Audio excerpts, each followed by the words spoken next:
With the launch of new VMware Cloud on AWS offering in the VMware Cloud Provider program, we are enabling our partners to go asset light and build a portfolio of services on top of VMware Cloud on AWS. Partners own terms of service with their customers, own the support for their customers, and can build new managed services. To begin, enroll in the program, take the competency, sign a commit contract with your aggregator. I'm Subha Shankar, and in this video I will show you in 3 steps with a little bit of preparation and planning how easy is it to onboard to the program and spin up the service for tenants. A short disclaimer that this presentation may contain features that are currently under development and subject to change. The first step is to create a master organization. When you sign a commit contract with your aggregator, you need to provide an email address which is registered with my VMware account. This email ID must have a complete profile and a password, and you can verify this by going into my VMware. The reason it's important is the master org invitation is sent to this email and which is valid for 30 days, and once you receive it, you need to sign into VMware Cloud Services using this email ID. VMware Cloud Service has a key construct of organization which enables controlled access to one or more services and allows user management. Here you are creating a master org ACME, accept the terms of service, and confirming that the payment information, that is the commit contract displayed, is the one that you booked with your aggregator. This is important because this is the payment, this will be the fund which will be used for your services and also for your tenant orgs. So this will be the only funding method for this master org, the tenant org, and the services. So it's important that you make sure this is the right commit contract. Then enter the master org metadata. The country and zip code is the same as what you provided in your email, and tag is an optional field to query APIs at a later time.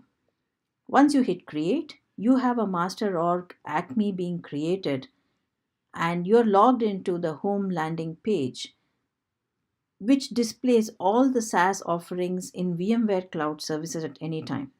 At this time, you cannot access the service, and the service that's being offered here is VMware Cloud on AWS at this time.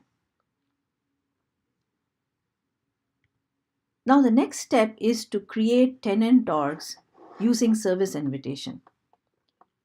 This is a manual step from your end, requesting a separate invitation for each service, and you can associate this service invitation to a master org or to a tenant org.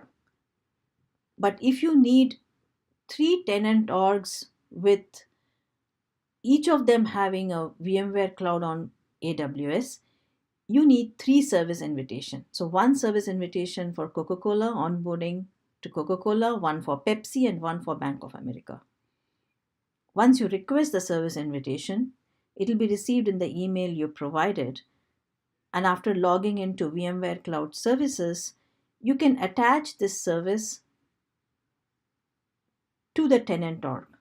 It can be to a master org, but we will be attaching it to a tenant org and creating Coca-Cola here. Accept the terms of service. And again, the commit contract is just displayed to confirm that this is the same commit contract that you signed. They will be the same for master org and all the 3 ACME and the 3 tenant orgs, Coca-Cola, Pepsi, and Bank of America.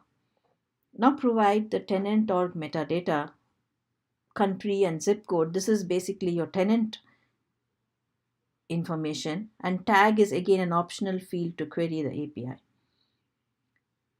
Once you finish these steps, you have a master org ACME, and three tenant orgs using three service invitation: Coca-Cola, Pepsi, and Bank of America. And all the three tenant orgs have VMware Cloud on AWS service available.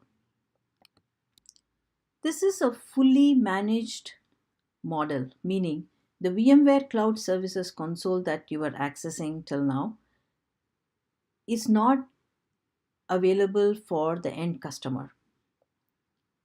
Now, when you open the service, you will be accessing VMware Cloud on AWS console, using which you can create the software defined data center.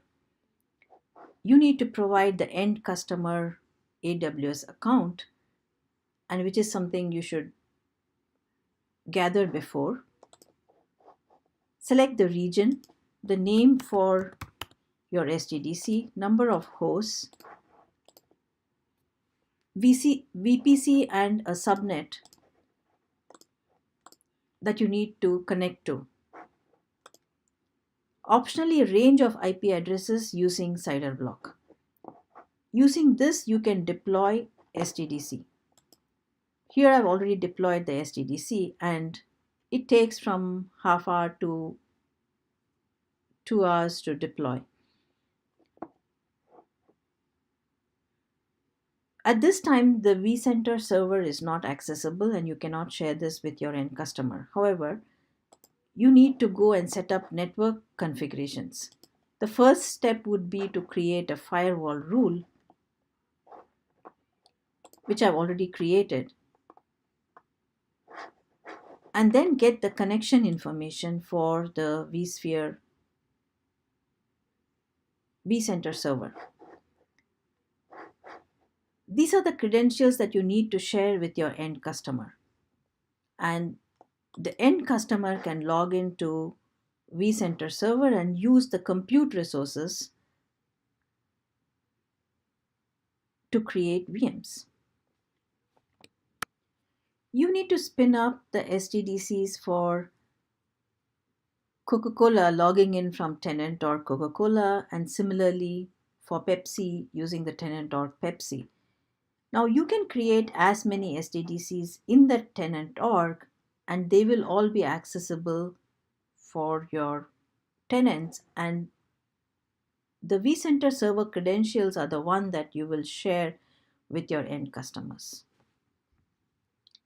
So that concludes the three mandatory steps. And now there are optional steps, as you can create new users, additional users for the master org and the tenant orgs, and provide them different access, and also create subscriptions. Thank you so much for watching this video, and for other announcements and details, please go to cloud.vmware.com.